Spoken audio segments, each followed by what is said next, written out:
Hi, in this video, I'm going to share my point of view on microservices.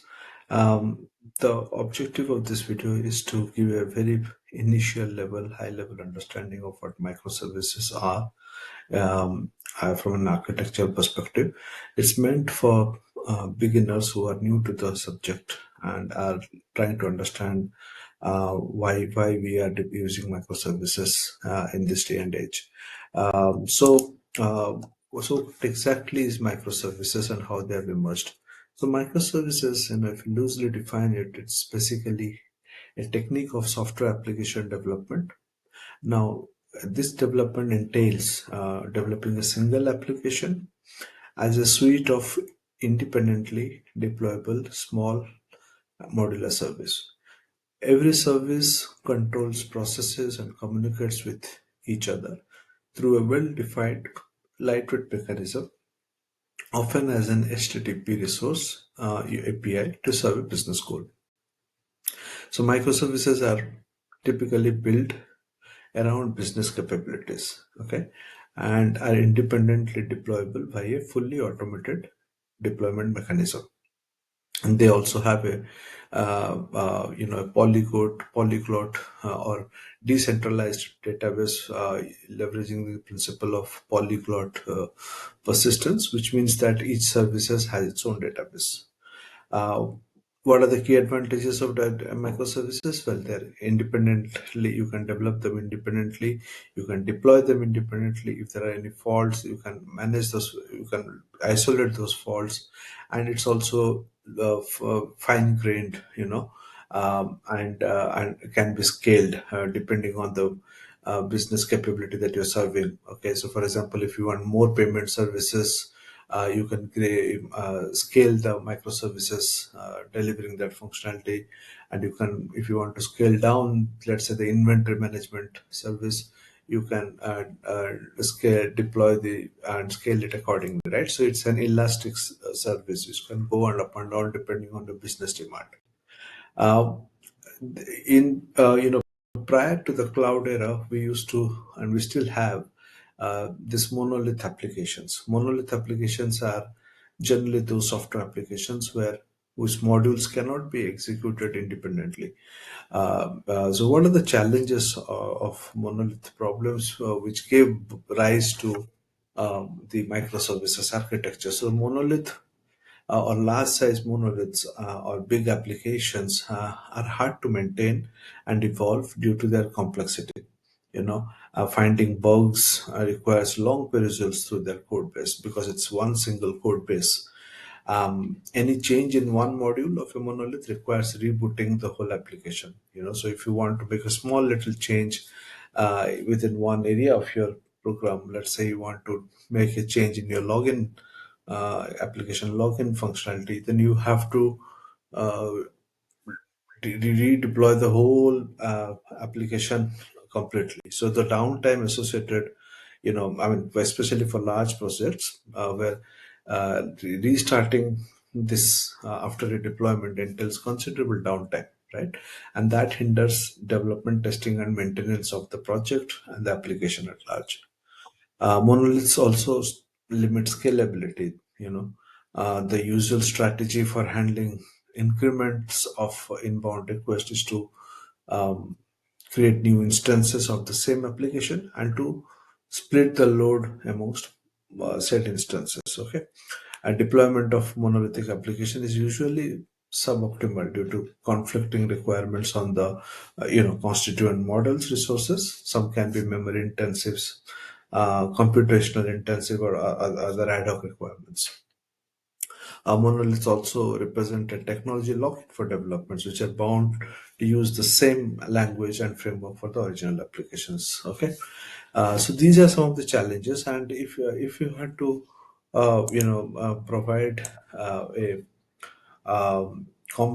compare and contrast of the monolith and microservices, there are several dimensions which you can look at. I will also like to bring in the another architecture which is in between monolithic architecture and microservices architecture, what we call a service-oriented architecture, right?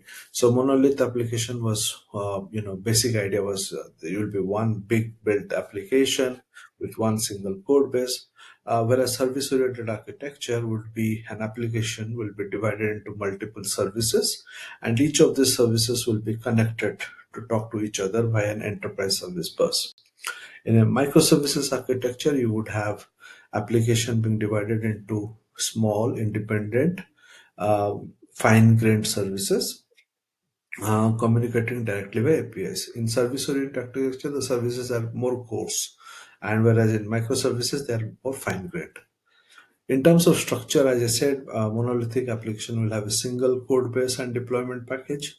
SOA will have modular services coordinated through a central ESP, whereas in microservices it will be decentralized and independently deployable services, right? If you look at component coupling, in monolithic you will have very tightly coupled architects, code base, right? So each thing is dependent on other. You cannot independently deploy or develop without touching the system at whole. It's very tightly coupled. Service-oriented architectures are loosely coupled, but dependent on the shared middleware. Whereas in microservices, all the services are very loosely coupled and they're very independent.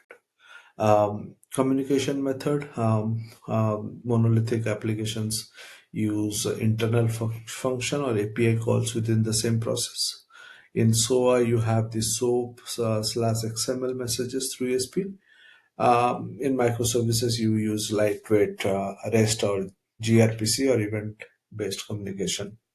In terms of database design, monolithic application will have a single database, shared database for all for the entire application and functions. Whereas in SOA, you might have a shared or centrally managed database. In monolithic, each services will have its own private database. There is no sharing. Deployment, in monolithic, you will have to have one single deployment. Any minor, major, medium change requires a full redeployment of the entire application. In SOA, you would have partial deployment is possible, but there is dependency on the ESP layer. And in microservices, the each services can be deployed independently without affecting others, right? So, and in terms of scalability, entire system must scale together if it's a monolith. Whereas SOA can have you can have partial scaling possible. In microservices, you can scale them individually based on demand of each service.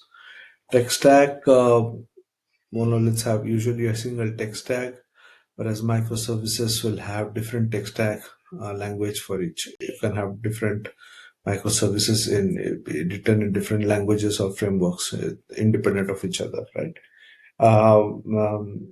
In terms of fault isolation, I would say that monoliths failure in one module can crash the entire system. Okay, in terms of SOA, there could be some isolation possible, uh, but in microservices, if one microservices fails, it doesn't really have affect others. So that's it's a little more fault tolerant in that space. Team organization, you usually have one large team, centralized team managing a monolith, whereas in microservices, you could have small autonomous teams, cross-functional as well. Reuse and reintegration, there is no reuse possible. In monoliths, it's hard to so integrate them with external systems. In microservices, there is focus on autonomy, so you can reuse through APIs. Governance and control, I would say monoliths require centralized control, whereas microservices can manage decentralized governance. Monoliths are also, I would say, microservices support cloud native and fast changing environments, right? So these are the main aspects of the three different types of architecture. In coming lessons and videos, I will talk to you about more detailed aspects